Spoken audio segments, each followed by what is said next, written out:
বেরেকার সমুদ্রতি সন্ধ্যা নামছে,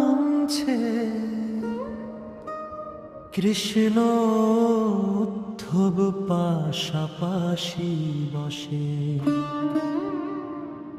দূরে ঢেউ খেলা করছে,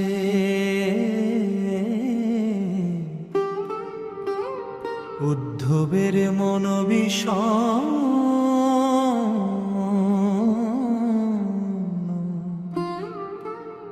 কৃষ্ণ সব বুঝতে পারে।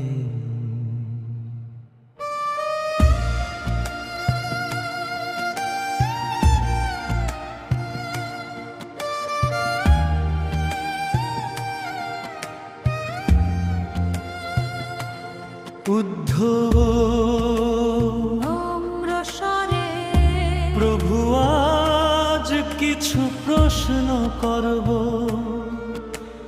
আপনি বিরক্ত হবেন না। কৃষ্ণ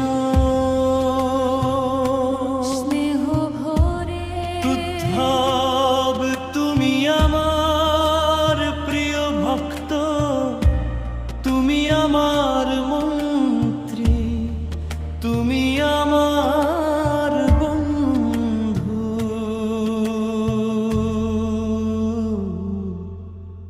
প্রশ্ন করো।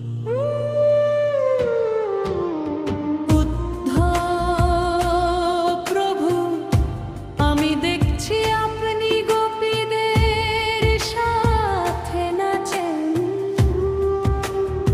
আপনি রুক্মিণীর সাথে সংসার করেন, আপনি যুদ্ধ করেন, আপনি রাজ্য শাসন করেন, কিন্তু আপনি তো ভগবান, আপনার এসবের প্রয়োজন কি? কৃষ্ণ অর্থাৎ গল্প শোনো। উদ্ধব বলো প্রভু, কৃষ্ণ এক নাট্যকার ছিল, সে একটি নাটক লিখলো, নাটকে সে নিজে অভিনয় করলো, রাজা হয়ে অভিনয় করলো, ভিখারি হয়ে অভিনয় করলো, সন্ন্যাসী হয়ে অভিনয় করলো। লোকেরা বলল নাট্যকার, ও যা খুশি তাই হতে পারে। নাট্যকার বলল, আমি সব হতে পারি, কিন্তু আমি আসলে নাট্যকার। এই নাটক মিথ্যা,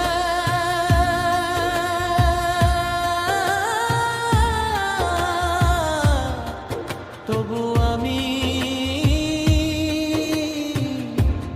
অভিনয় করি, কারণ দর্শক আনন্দ পায়। উদ্ধব আমিও সেই নাট্যকার, আমি সংসারী হয়ে অভিনয় করি, রাজা হয়ে অভিনয় করি, গোপাল হয়ে অভিনয় করি, কিন্তু আমি আসলে কৃষ্ণ। এই লীলা মাত্র, তবু আমি অভিনয় করি ভক্তদের আনন্দ দেওয়ার জন্য। উদ্ধব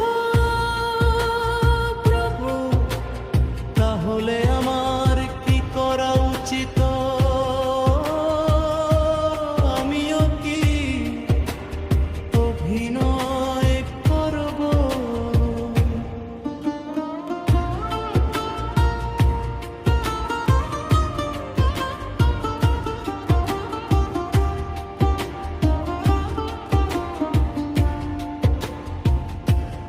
কৃষ্ণ তুমি ভক্ত, তুমি অভিনয় করো না, তুমি সত্যি সত্যি সংসারী, কিন্তু সংসারের মাঝে আমাকে স্মরণ করো। এটাই ভক্তির পথ।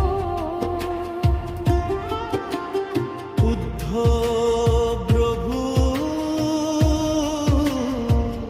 আমি যখন আপনার মায়া দেখি, তখন বিভ্রান্ত হই এই জগৎ সত্যি মিথ্যা। কৃষ্ণ একজন পুতুল নাচ করত,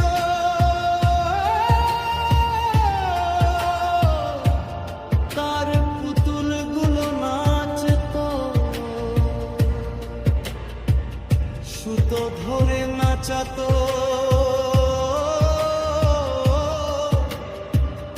এক পুতুল বলল আমি নিজে নাচি, সুতো বলল না আমি নাচাই,